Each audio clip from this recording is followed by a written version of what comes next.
There is a place within the feminine psyche that very few men ever truly reach, not because it's completely hidden, but because even she struggles to confront what exists there. Carl Jung. Carl Jung described this realm as the shadow, the inner space where repressed desires, primal impulses, and unspoken fantasies stay buried beneath a carefully maintained social identity. She doesn't display this side on social media. She doesn't openly confess it during therapy. She may only hint at it in a quiet conversation with her closest friend at 2 in the morning, but it is there. And the man who understands what lives inside that shadow doesn't spend his life chasing women. He becomes the kind of presence they can't stop replaying in their minds. Most men spend their entire lives responding to the version of a woman she presents to the world.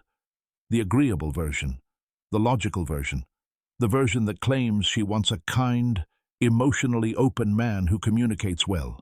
Yet those same men often end up friend-zoned, ignored, or silently replaced, because what she says she desires and what truly awakens something primal inside her are two very different things.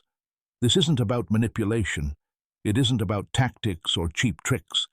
It's about understanding the structure of feminine desire at a depth most men are too polite, too hesitant, or too comfortable to approach. If this makes you uncomfortable, type the word shadow in the comments. Do it now, because discomfort is often the first signal that you're approaching something real. Carl Jung. Carl Jung didn't study the shadow to shame people. He explored it to liberate them. And what exists inside a woman's shadow isn't darkness, for the sake of darkness. It's depth. It's the side of her that has never been fully allowed to express itself. From an early age, she was taught to be acceptable, to be sweet, to be agreeable, to suppress the hunger, suppress the anger, suppress the longing that feels too intense and too raw to explain in polite society. So, she buried it. She refined it. She learned how to perform softness, even while something far more powerful moved underneath. And this is where most men make a fatal mistake.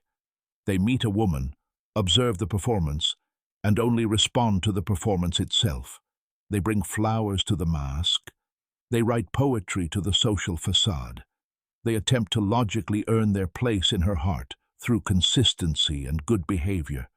And she appreciates them the same way she appreciates something dependable and predictable. But what she cannot fake is a genuine reaction to a man who sees beyond the performance without hesitation. A man who doesn't need her to remain agreeable. A man who isn't intimidated by her softness, confused by her contradictions, or emotionally dependent on her approval. That kind of man doesn't feel like a suitor. He feels like a mirror. And she cannot look away from a mirror that reveals something within herself she has never been permitted to fully see. This is frame. Not arrogance, not coldness, frame. The calm, grounded certainty of a man who knows exactly who he is, whether she validates him or not. If you've been making yourself smaller just to keep a woman comfortable, type frame in the comments, because that very shrinking is often the reason she stopped noticing you. Here's the psychological truth. Most self-help advice avoids, because it makes people uncomfortable. Women are not mainly attracted to what you do for them. They are drawn toward what you refuse to compromise because of them. Read that again. A man who reshapes his life, his standards, his silence, and his self-respect, just to fit a woman's emotions, isn't being romantic. He's communicating something deeper, a signal that says, I don't completely believe I'm enough without your approval. And the feminine nervous system, not the logical mind but the nervous system, recognizes that signal almost immediately. It interprets it as weakness. And weakness doesn't awaken the shadow. It numbs it. What activates that deeper layer is polarity, the experience of encountering something that does not bend. A man who can remain grounded during her emotional storm without becoming the storm himself. A man who can hear her resistance and respond not with defensiveness or apology, but with calm composure. That composure isn't indifference. It's mastery.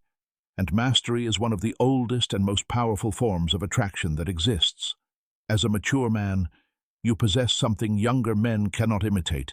You carry the imprint of a life genuinely lived, decisions made, losses endured, Lessons learned the hard way. And when that weight is carried correctly, it feels like gravity instead of burden. Gravity, the kind that makes a woman feel like she's finally standing beside something that won't collapse under emotional pressure. A man who understands this doesn't compete with younger men. He exists in an entirely different category. Type the word gra